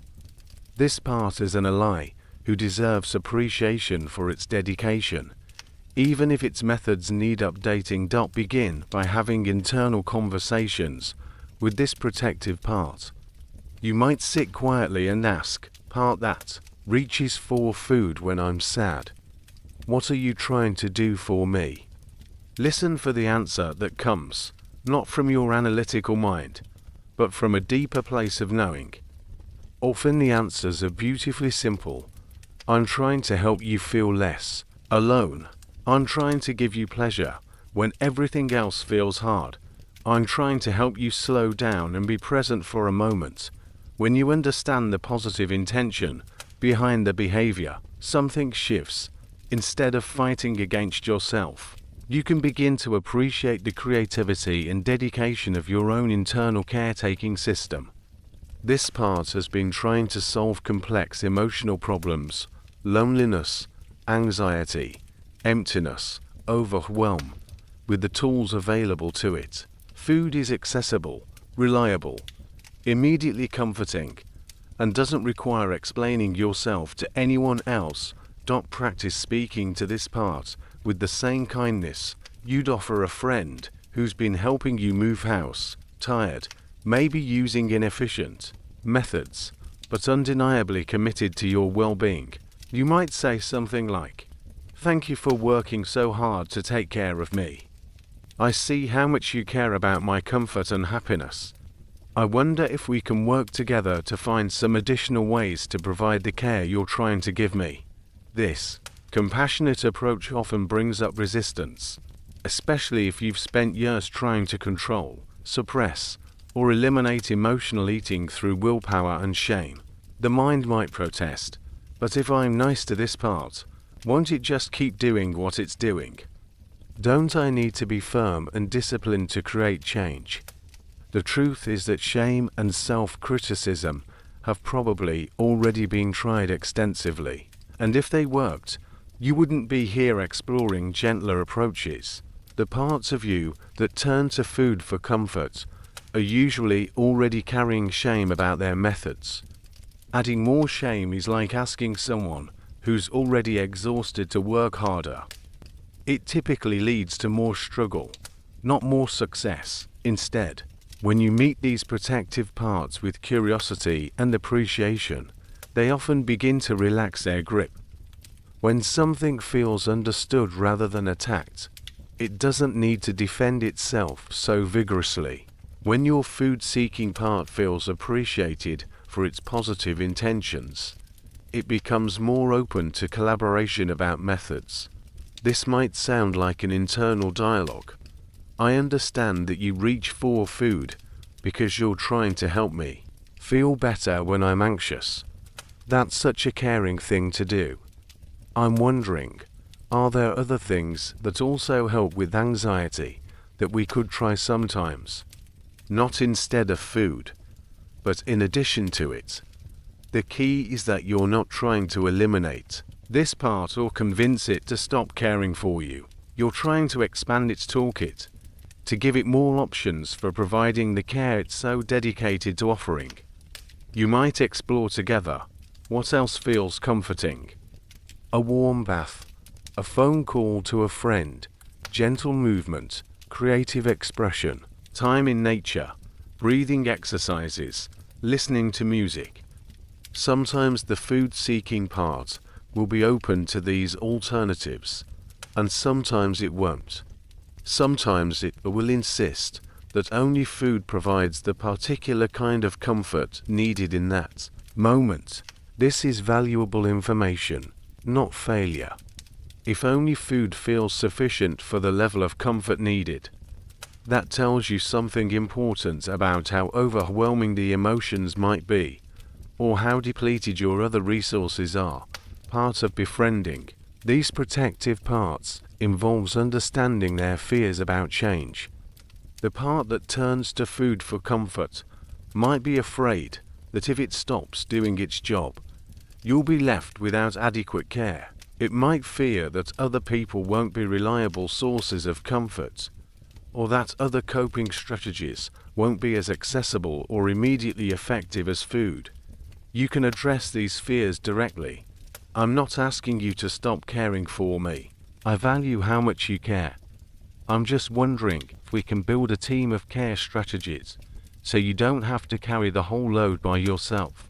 This approach honors the protective part's dedication while also acknowledging that it might be carrying more responsibility than it needs to. As you develop this internal relationship of appreciation and collaboration, you might notice that emotional eating becomes less compulsive and more conscious. When you're not fighting against the urge, you can be more present with it. You might find yourself eating for emotional comfort sometimes, but doing it more slowly, more consciously, with more awareness of what kind of comfort you're seeking and whether the food is providing it. You might also notice that sometimes, when the food-seeking part feels heard and appreciated, it becomes more willing to try other comfort strategies, not because it's been convinced that food is bad, but because it trusts that you're committed to finding adequate comfort and it's willing to experiment with expanding the options. This compassion phase often brings profound relief because you stop being at war with yourself. Instead of having an internal enemy that you're constantly trying to control or defeat, you have an internal ally that you're learning to understand and collaborate with. The energy that was previously spent in internal conflict can be redirected toward genuine care and creative problem solving. Remember that developing this compassionate relationship with your protective parts takes time. You're literally rewiring patterns of self-relationship that may have been established for decades. Be patient with the process and notice even small shifts towards self-kindness. Every moment of compassion toward your own struggles is a moment of healing. Regardless of whether your eating patterns change immediately, the goal isn't to eliminate the food-seeking part, but to help it feel less alone in its job of caring for you. When it has support, collaboration, and appreciation, it can often afford to be less vigilant, less urgent, more flexible in its methods. This is where sustainable change lives, not in the defeat of protective parts, but in their integration and updating. The integration phase is where the understanding you've developed begins to translate into gentle, sustainable changes in how you relate to food and emotional comfort. This isn't about dramatic transformation or sudden mastery, but about small experiments in caring for yourself in ways that honor both your need for comfort and your desire for a more peaceful relationship with food. Integration begins with what we might call micro practices, tiny shifts that feel manageable to your nervous system and don't trigger the resistance that often comes with big changes. These might be as simple as taking 3 conscious breaths before eating when emotions are high, or asking yourself, what kind of comfort am I looking for right now? Without any pressure to change your answer, one gentle practice is learning to eat emotionally with more presence, rather than trying to stop eating emotionally altogether. If you're reaching for food when you're sad, angry, or anxious, you might experiment with eating that comfort food more slowly, really tasting it, staying present with both the food and the emotions it's meant to soothe. This isn't about restriction. It's about bringing consciousness to an experience that often happens in a blur of urgency and numbness. Another micro practice is beginning to notice what happens in your body when you eat past physical fullness, for emotional reasons, not to judge it, but to gather information. How does your stomach feel? What about your energy, your mood, your breathing? Sometimes our body has wisdom about what truly comforts us versus what provides only temporary distraction, but we can only access this wisdom when we're present enough to listen. You might experiment with what therapists call surfing difficult emotions for small periods of time before turning to food.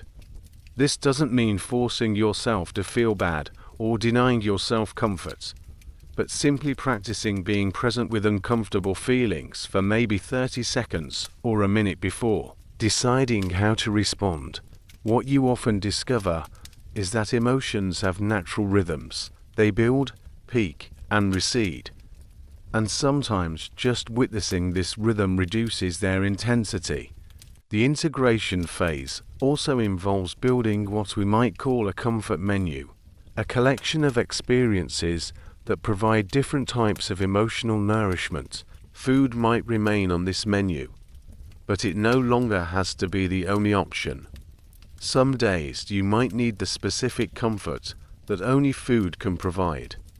Other days you might discover that what you're really hungry for is human connection, creative expression, physical movement, or simply permission to rest. Creating this comfort menu requires experimentation and curiosity. You might try calling a friend when loneliness triggers food cravings, taking a warm shower when anxiety makes you want to eat, writing in a journal when emotions feel too big to hold, or listening to music that matches your emotional state. The key is approaching these alternatives not as substitutes for food, which often creates resistance, but as additional resources for the part of you that works so hard to provide comfort. Integration also means learning to recognize and interrupt the shame spiral that often follows emotional eating. Instead of the familiar pattern of eating for comfort, then criticizing yourself, then eating more to comfort the criticism, you practice a different response. When you notice you've eaten for emotional reasons, you might pause and say something like, "Something was feeling overwhelming, and I used food for comfort." That's a very human thing to do. What did I need in that moment? And how am I feeling now? This interruption of the shame spiral is crucial because shame is often what transforms occasional emotional eating into compulsive patterns. When you can eat for comfort without adding layers of self-criticism, the behavior often naturally becomes less frequent and less urgent. Your nervous system begins to trust that comfort seeking won't be met with internal attack, which reduces the defensive urgency around food. Part of integration involves learning to distinguish between different types of hunger and responding appropriately to each. Physical hunger gets food. Emotional hunger might get food sometimes, but might also benefit from emotional nourishment, connection, creativity, movement, rest. Spiritual hunger, that existential emptiness that food can never truly fill, might need meaning, purpose, beauty, or connection to something larger than yourself. You might practice asking yourself, if this hunger could speak, what would it say? What is it really asking for? Sometimes the answer is still food, and that's perfectly valid. But sometimes the answer reveals needs that food was never designed to meet. Needs for belonging, recognition, adventure, peace, or purpose. Integration also means gradually expanding your tolerance for feeling without immediately changing. This doesn't mean suffering unnecessarily, but rather building confidence that you can feel anxious without it being an emergency, sad without it being dangerous, lonely without it being unbearable. As your capacity for feeling grows, your urgent need for immediate comfort often decreases. This expansion happens gradually and with lots of support. You might start by staying present with difficult emotions for just a few breaths, then slowly increasing that time as it feels manageable. You're not trying to become someone who never needs comfort, but someone who has multiple ways of providing comfort and can choose consciously rather than reactively. The integration phase requires tremendous patience because change often happens in ways that are difficult to measure.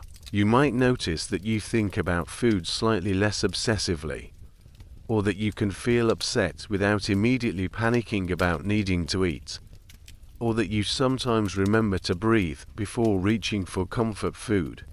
These small shifts are profound changes in your nervous system, even if they don't look dramatic from the outside. Remember that integration isn't linear. Some days you'll use your new awareness and tools, and other days you'll fall back into familiar patterns. This isn't failure. It's normal. Your psyche is learning new ways of being. Unlearning requires practice, mistakes, and patience. Every time you bring consciousness to your relationship with food and comfort, you're strengthening new neural pathways. regardless of what actions you take. The goal of integration isn't to never eat emotionally again, but to develop a more conscious, flexible, and self-compassionate relationship with all the ways you seek comfort. When emotional eating happens from a place of conscious choice rather than compulsive urgency, when it's one option among many rather than the only option, when it's met with understanding rather than shame, it often becomes both less frequent and less problematic. As you practice these small steps into healing, trust that your psyche knows the pace of change that's sustainable for you. Some people need to move very slowly, honoring the protective parts that are afraid of change. Others might find that once they understand their patterns, they naturally begin to shift more quickly. Both paces are perfect and appropriate for the nervous system that's doing the healing. Your body holds profound wisdom about nourishment, comfort, and healing that extends far beyond what your mind understands about food and eating. The integration of body-based healing involves learning to listen to the subtle communications your nervous system offers, understanding how emotions live in your physical form, and developing practices that help regulate your system from the inside out. Begin by noticing how different emotions feel in your body before they become thoughts or urges to eat. Anxiety might show up as a fluttering in your chest, a tightness in your throat, or a restless energy in your hands and legs. Sadness might feel like heaviness in your heart, a hollow sensation in your stomach, or a particular quality of fatigue that seems to settle into your bones. Loneliness might manifest as an ache in your chest, a sense of disconnection from your own skin, or a feeling that you're somehow floating outside of your own life. When you can recognize these physical signatures of emotional states, you begin to have earlier warning systems for when emotional eating might be triggered. Instead of suddenly finding yourself in the kitchen, wondering how you got there, you might notice the anxiety fluttering and think, "Oh, my nervous system is getting activated. I wonder what it needs right now." Practice what we might call body scanning when you feel drawn to food for emotional reasons. Before eating, take a moment to literally scan through your body from the top of your head to the tips of your toes. What sensations are present? Is there tension, emptiness, agitation, fatigue? Where exactly do you feel it? What qualities does it have? Sharp or dull, moving or still, hot or cold? This isn't about diagnosing yourself or finding the right interpretation of sensations, but about developing intimacy with your own physical experience. When you know how your body expresses different needs and emotions, you can begin to respond more specifically to what it's actually asking for. Sometimes, when you scan your body before emotional eating, you'll discover that what feels like hunger for food is actually your body asking for something else entirely. Maybe the empty feeling in your stomach is actually shallow breathing, and what your body wants is deeper, slower breaths. Maybe the hungry sensation is actually tension in your jaw or neck, and what your body wants is gentle stretching or massage. Develop a practice of offering your body different types of physical comforts and noticing how it responds. When anxiety creates the urge to eat, you might try placing both hands on your heart and breathing slowly, wrapping yourself in a soft blanket, taking a warm shower or bath, doing gentle stretching or yoga, or simply changing your physical position to see if that shifts the internal landscape. When sadness triggers food cravings, your body might actually be asking for physical comfort like hugging a pillow or pet, the soothing rhythm of rocking or swaying, the release that comes with tears, or the grounding sensation of feeling your feet on the earth. When loneliness drives you toward food, your body might benefit from self-massage, dancing to music you love, calling someone whose voice brings comfort, or even just touching your own skin with kindness and attention. Learn to distinguish between the satisfaction your body gets from eating when physically hungry versus eating when emotionally overwhelmed.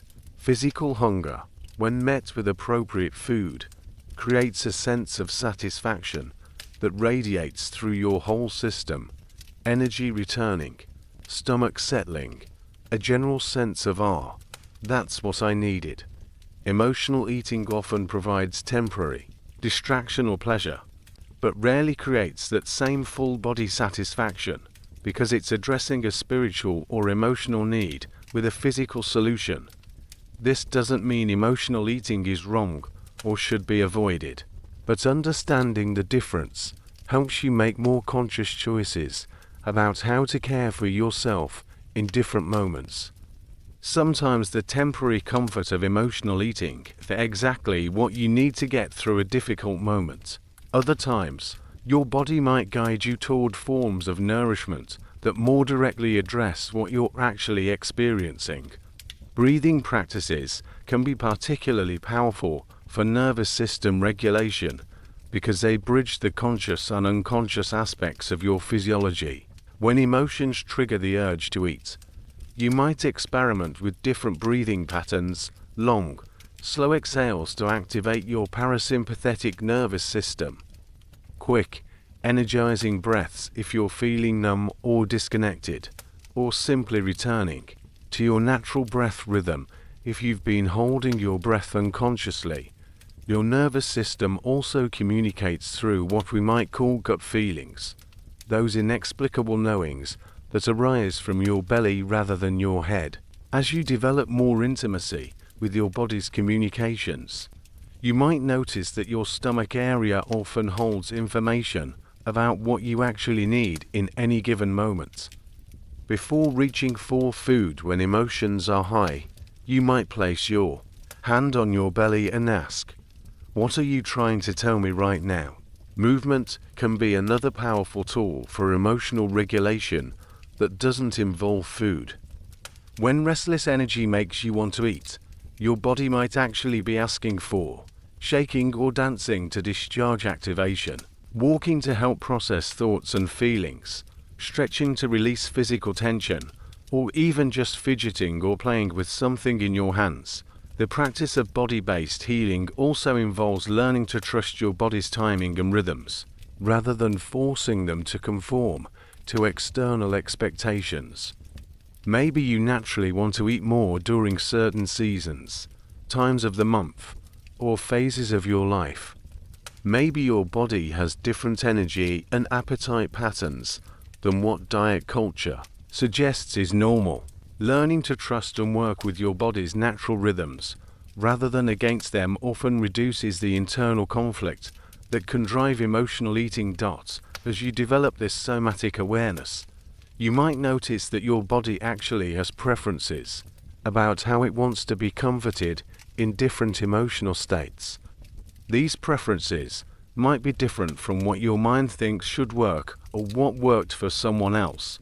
Trust your body's feedback about what actually feels soothing, regulating, or nourishing in any given moment. Remember that developing body awareness takes time, especially if you've spent years disconnected from physical sensations or using food. To manage emotions, be patient with yourself as you learn this new language of sensation and response. Your body has been communicating with you all along. You're simply learning to listen more carefully and respond more specifically to what it's actually saying. The goal isn't to eliminate all emotional eating by replacing it with body-based practices, but to expand your menu of options for emotional regulation so that food doesn't have to carry the entire load of comforting you. When your body feels heard and cared for in multiple ways, the urgent drive toward food often naturally becomes less intense and more conscious. As you develop a healthier relationship with food and emotional comfort, you'll likely notice that your relationships with other people begin to shift in unexpected ways. This happens because the same patterns that drove you toward food for emotional regulation often show up in how you connect with others. And as those patterns heal, your capacity for authentic intimacy naturally expands. If you've been using food as your primary source of comfort, you might have unconsciously protected yourself from the vulnerability of needing other people. Food doesn't judge you, doesn't have bad days, doesn't withdraw its availability based on your performance or behavior. As you begin to diversify your sources of comfort and support, you might find yourself more open to receiving care from others. And this can feel both exciting and terrifying. People in your life might notice changes before you do. Maybe you become less reactive when conflicts arise because you're not carrying the additional stress of shame about your eating patterns. Maybe you become more present in conversations because you're not constantly preoccupied with thoughts about food or internal criticism about your choices. Maybe you become more able to ask for what you need directly instead of hoping others will intuitively provide the comfort you've been seeking through food. However, some relationships might feel strained as you change. If people in your life have become accustomed to you being the one who always puts everyone else first, who never has needs, who provides endless support without asking for anything in return, they might feel confused or even threatened by your new boundaries and self-care practices. This doesn't mean you're doing anything wrong. It means you're disrupting established patterns, and all systems resist change, even positive change. You might need to have conversations you've never had before, perhaps explaining to a partner that when you say you need some time alone to process emotions, it's not rejection of them, but care for yourself that allows you to show up more fully in the relationship. Maybe setting boundaries with family members who have always relied on you to be endlessly available, explaining that taking care of your own needs actually makes you a better friend, partner, or family member in the long run.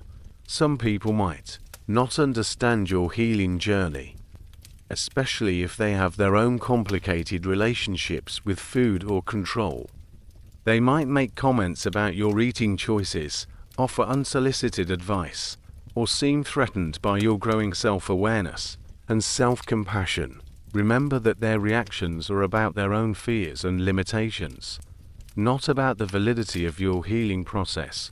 You might also discover that some relationships were partially built around shared patterns of emotional eating, complaining about food and bodies, or bonding through self-criticism. As you develop more self-compassion and body acceptance, these connections might feel less satisfying or authentic. This can be grief-inducing, but it also opens space for relationships based on mutual growth, acceptance, and genuine intimacy, rather than shared suffering. The practice of asking for what you need directly, instead of hoping food will provide it, often transforms your relationships in profound ways. When you can say, "I'm feeling overwhelmed and could use some support," instead of eating to manage the overwhelm alone, you give others the opportunity to care for you. When you can say, "I'm celebrating this accomplishment and would love to share it with you," instead of eating to manage the discomfort of success, you allow others to witness and amplify your joy. However, learning to receive care from others requires its own healing process. If you've learned that your needs are burdensome, or that people aren't reliable sources of comfort, asking for support can trigger anxiety, shame, or fear of rejection. Start small, maybe asking a friend to listen while you talk through a difficult situation, or requesting a hug when you're sad, or simply sharing your feelings without immediately trying to fix them or make others feel better about your pain. You might notice that as you become more comfortable with your own emotional needs, you also become more skillful at supporting others without losing yourself in the process. When you're not desperately hungry for emotional nourishment, you can offer care to others from a place of abundance rather than depletion. When you know how to comfort yourself in healthy ways. You can support others' pain without immediately trying to fix or eliminate it. The healing process might also reveal relationships that have been built on unhealthy dynamics, perhaps people who only feel comfortable with you when you're struggling, who seem threatened by your growth, or who actively undermine your efforts to develop self-compassion and healthy boundaries. While this discovery can be painful, it's also information that helps you invest your energy in connections that support your wholeness rather than your woundedness. As you heal your relationship with food, you might find yourself naturally gravitating toward people who can appreciate your full spectrum of emotions, who don't need you to be constantly positive or helpful, who can witness your struggles without trying to immediately solve them. These relationships often feel different from connections you've had before, deeper, more honest, more sustainable. You might also discover that you become more sensitive to how others treat themselves around food and body image, listening to constant diet talk or body criticism that become uncomfortable in ways it never was before. You might find yourself gently redirecting conversations away from food and weight topics, or choosing to spend less time with people whose relationship with their bodies feels triggering to your own healing process. The practice of eating with others can also shift significantly. You might become less focused on what everyone else is eating, less likely to make comments about food choices, yours or theirs, more present with the social aspects of sharing meals, rather than the food anxiety that might have previously dominated. These experiences, remember that relationship changes during healing are normal and often necessary. You're not becoming selfish or difficult, you're becoming more authentic and boundaried. The people who are meant to be in your life will adjust to and appreciate these changes, even if there's an initial period of confusion or resistance. The relationships that can't accommodate your growth weren't sustainable in their previous form anyway.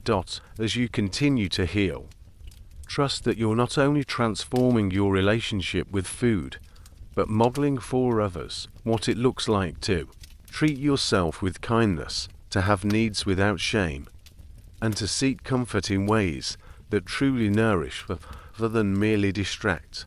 This modeling often gives others permission to examine their own patterns and begin their own healing journeys, creating ripple effects of wellness that extend far beyond your individual transformation.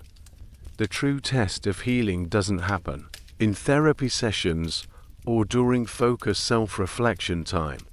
It happens in the mundane moments of daily life when you're tired, stressed, triggered, or simply caught off guard by difficult emotions. This section is about weaving your new understanding and practices into the fabric of ordinary days, creating sustainable rhythms that support your ongoing relationship with food and emotional comfort. Morning practices set the tone for how you'll relate to yourself and your needs throughout the day. This doesn't require elaborate rituals or significant time commitments, but rather small moments of intentional connection with yourself before the day's demands take over. You might begin each day by checking in with your body. How did you sleep? What energy level are you starting with? What does your stomach feel like?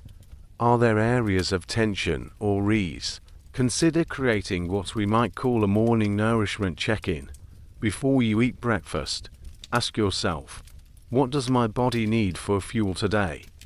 What does my heart need for comfort? What does my spirit need for inspiration? Sometimes all three needs can be met with a nourishing breakfast eaten mindfully.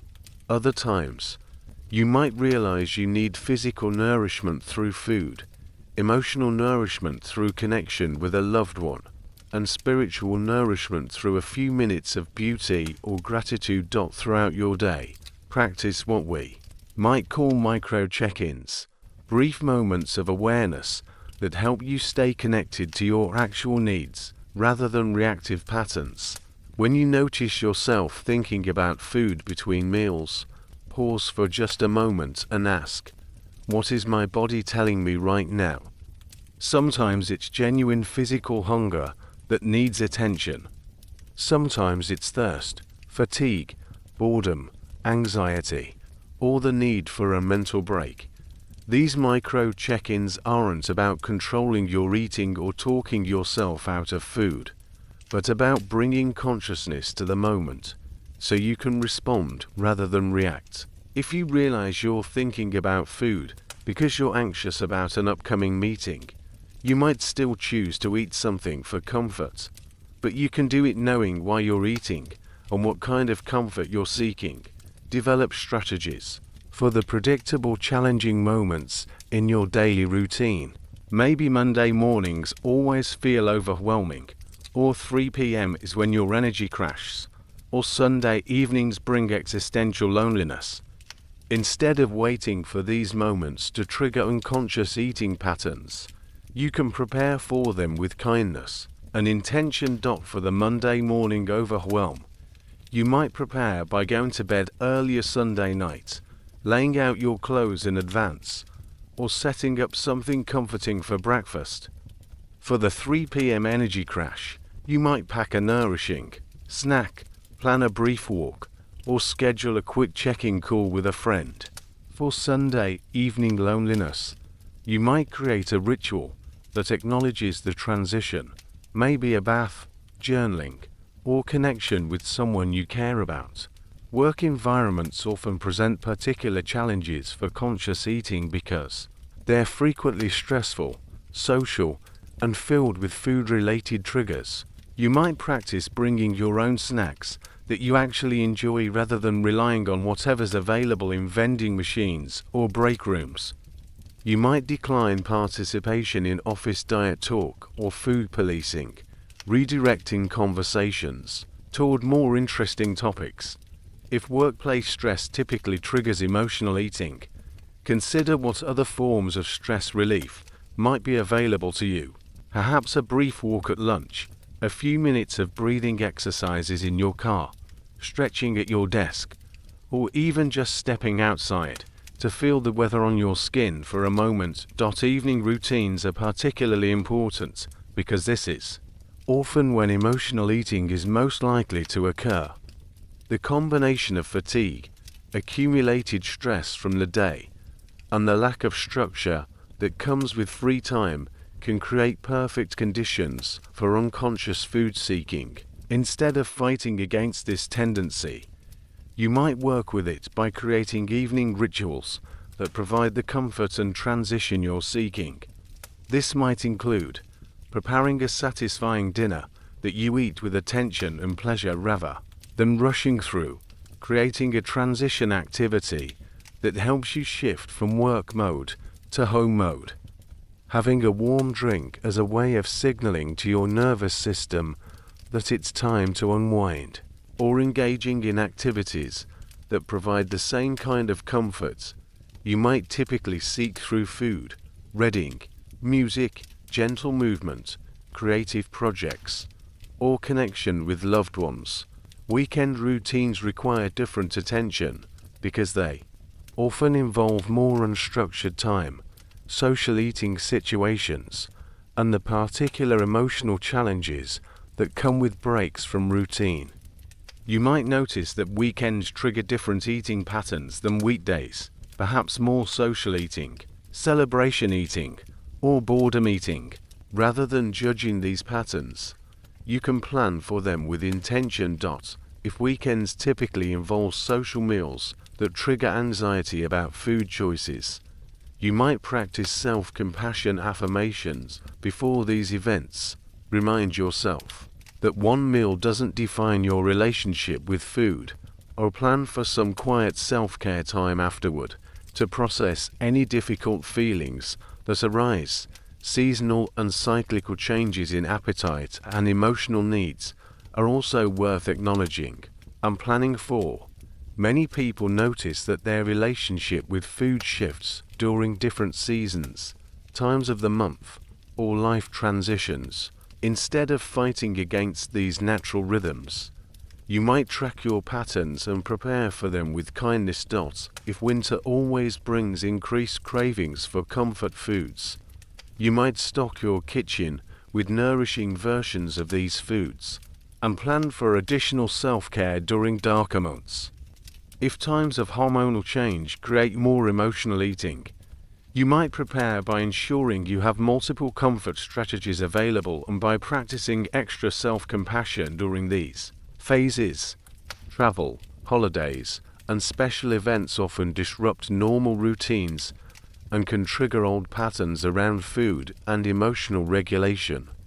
Instead of expecting yourself to maintain perfect eating habits during these times, you might focus on maintaining your self-compassion and awareness practices. The goal isn't to eat perfectly during challenging times, but to stay connected to yourself and your needs even when circumstances are unusual. Technology can be both a help and a hindrance in daily life application. Consider how your phone and computer use affects your relationship with food and emotions. Perhaps mindless scrolling triggers comparison and emotional eating, or maybe certain apps or websites help you stay connected to your healing practices. You might experiment with phone-free meals, limiting social media during vulnerable times of day, or using technology to support your healing through meditation apps, supportive online communities, or virtual connections with friends. Remember that daily life application isn't about perfection or constant vigilance. It's about creating gentle rhythms and practices that support your healing, while acknowledging that some days will be harder than others. The goal is progress, not perfection, building a sustainable relationship with food and emotional comfort that can weather the inevitable challenges of being human. Some days you'll remember to check in with your body before eating, and other days you'll find yourself halfway through a bag of chips before you even realize you are stressed. Both experiences are part of the healing process. The key is meeting yourself with the same kindness you would offer a dear friend who was learning something new and important, celebrating the moments of awareness while being gentle with the moments of unconsciousness. Your daily life is where healing becomes real and sustainable. Trust that each small moment of consciousness, each gentle choice to care for yourself with awareness rather than autopilot, is contributing to a larger transformation that will continue to unfold in its own perfect timing. As we begin to draw this exploration to a close, take a moment to appreciate the profound courage it requires to examine your relationship with food, comfort, and emotional nourishment with such honesty and compassion. You've traveled through territory that many people spend their entire lives avoiding. The tender places where hunger meets shame, where need meets fear, where the desire for comfort meets the terror of being seen as too much or not enough. The wisdom you've encountered tonight isn't new information that you needed to learn from outside yourself. It's recognition of what you've always known somewhere deep inside. That your hunger for food has always been hunger for something deeper. That your patterns around eating have always been attempts at self-care. That your struggles with control and comfort have always been evidence of your profound dedication to your own survival and well-being. You've discovered that what the world calls gluttony is actually a form of love, imperfect, sometimes misguided, but love nonetheless.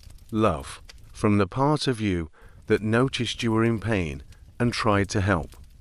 Love from the part of you that saw you were lonely and offered companionship. Love from the part of you that witnessed your overwhelm and provided whatever comfort it could find. This reframing isn't meant to dismiss the real consequences that sometimes come with using food as the primary source of emotional regulation. It's meant to help you see that even your most problematic patterns have roots in wisdom, care, and the brilliant adaptability of the human psyche.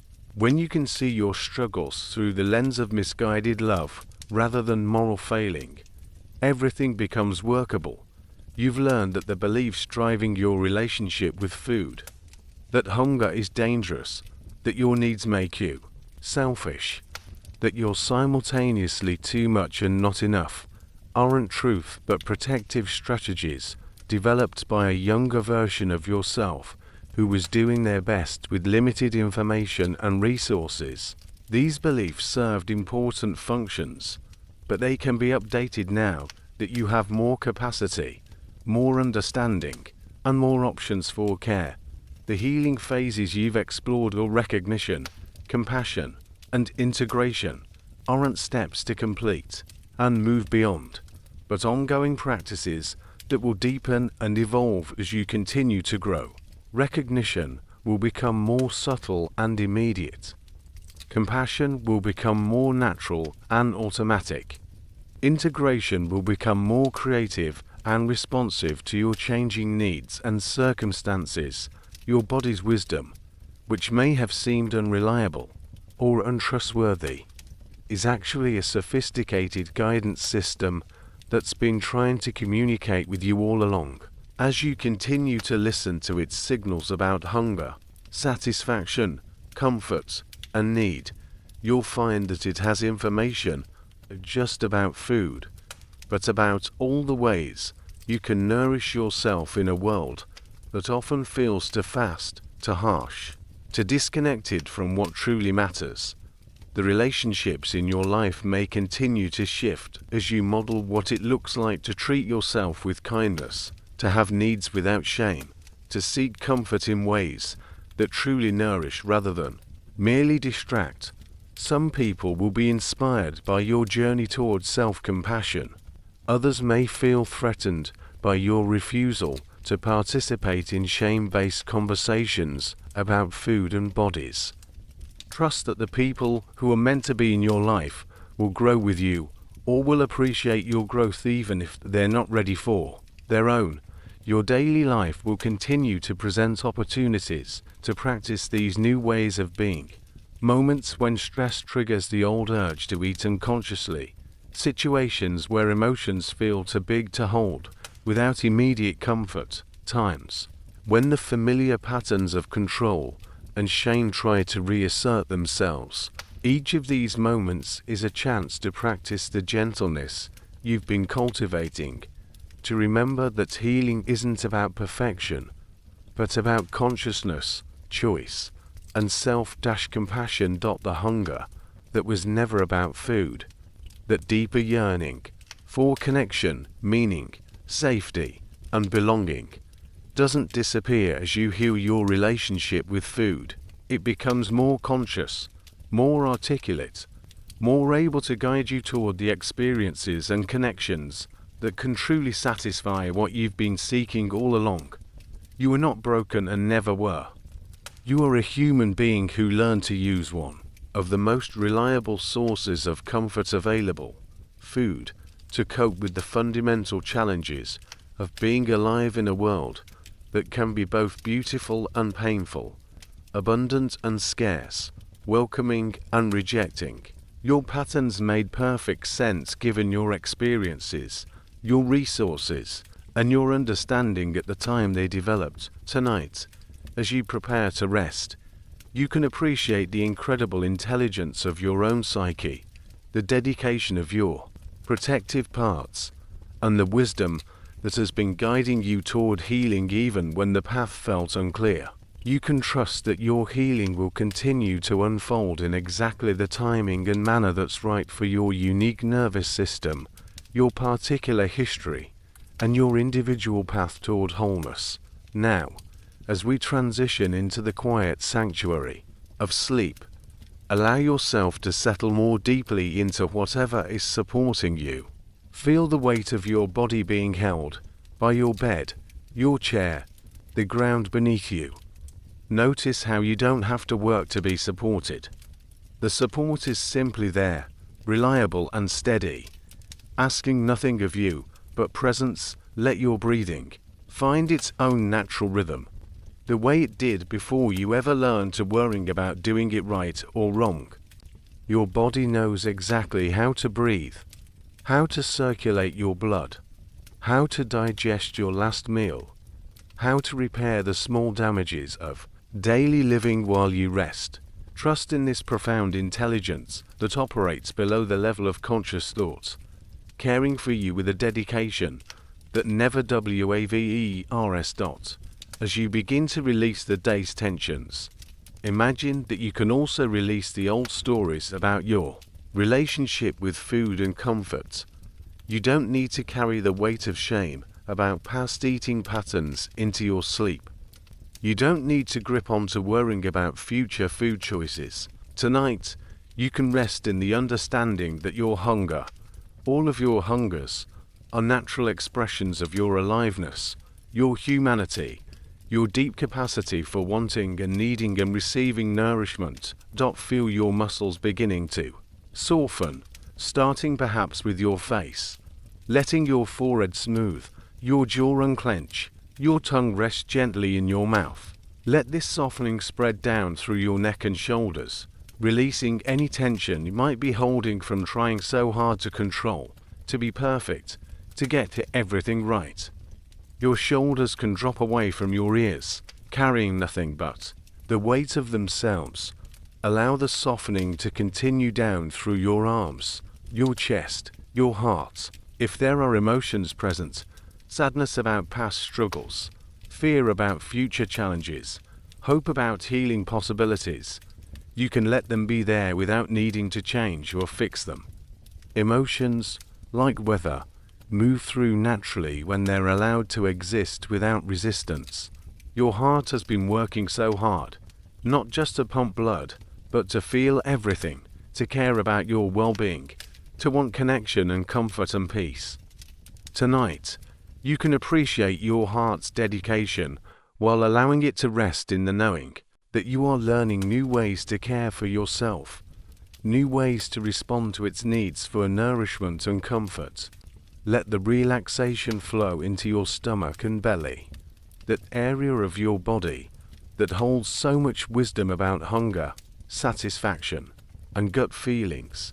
Your digestive system knows how to transform food into energy, how to absorb nutrients, how to eliminate what's no longer needed.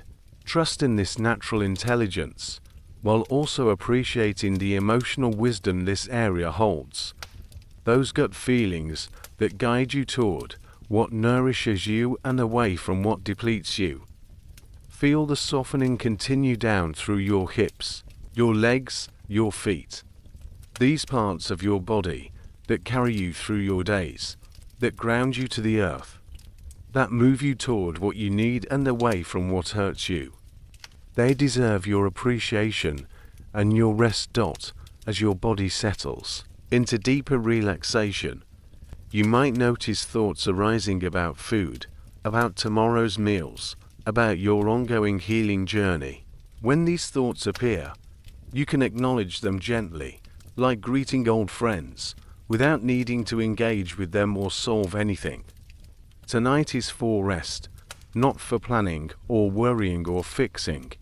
If emotions arise as you relax, perhaps grief about years of struggling with food, relief about new understanding, fear about change, hope about possibility, you can let them move through you like waves. Emotions have their own intelligence and timing. They don't need to be managed or controlled, just witnessed with the same compassion you've been learning to offer your eating patterns. You might imagine that as you sleep tonight, your nervous system continues the healing work you've begun. While your conscious mind rests, your body can integrate the new understanding about hunger and nourishment, can strengthen the neural pathways of self-compassion, can release old patterns of shame and control at a cellular level. Your dreams might carry images of nourishment, comfort, satisfaction, safety. Or they might process old fears, working through the belief systems that no longer serve you. Whatever dreams come are exactly what your psyche needs for healing. Even if they don't seem related to food or eating at all. As you drift towards sleep, you can rest in the knowledge that healing doesn't require your constant effort or vigilance. Like a seed that grows in darkness, your healing continues even when you're not consciously working on it. Your unconscious mind, your body's wisdom, your heart's intelligence, all of these are conspiring toward your well-being even as you sleep. You might offer yourself some gentle affirmations as you settle into rest. I am learning to nourish myself with kindness. My hunger is information, not emergency. I deserve comfort and care. I am healing at exactly the right pace. My patterns make sense and can evolve. I am worthy of love exactly as I am. Feel yourself sinking deeper into rest, into trust, into the profound safety of this moment. You don't need to have everything figured out. You don't need to promise to eat perfectly tomorrow or never struggle with emotional comfort again. You just need to rest in the understanding that you are learning, growing, healing in your own perfect timing. The hunger that was never about food, that deep yearning for connection, understanding, safety, and belonging, can rest tonight too. It doesn't need to search or seek or strive. It can simply exist, witnessed and appreciated, knowing that you are learning new ways to feed what it's actually hungry for. As sleep approaches, imagine yourself surrounded by a sense of profound acceptance for your struggles, your patterns, your humanity, your beautiful, hungry, deserving heart. You are exactly where you need to be in your healing journey. Every step you've taken, every pattern you've developed, every moment of suffering, and every moment of insight has brought you to this understanding, this compassion, this possibility for peace. Let yourself drift now into the healing darkness of sleep, trusting that you will wake with exactly the wisdom, energy, and capacity you need for tomorrow. Your relationship with food will continue to evolve, but tonight you can rest in the deep peace of self-acceptance, self-compassion, and the knowing that you are learning to truly nourish yourself in ways that honor both your body and your soul. Sleep well, dear one. You are loved, you are worthy, and you are healing beautifully, one gentle moment at a time.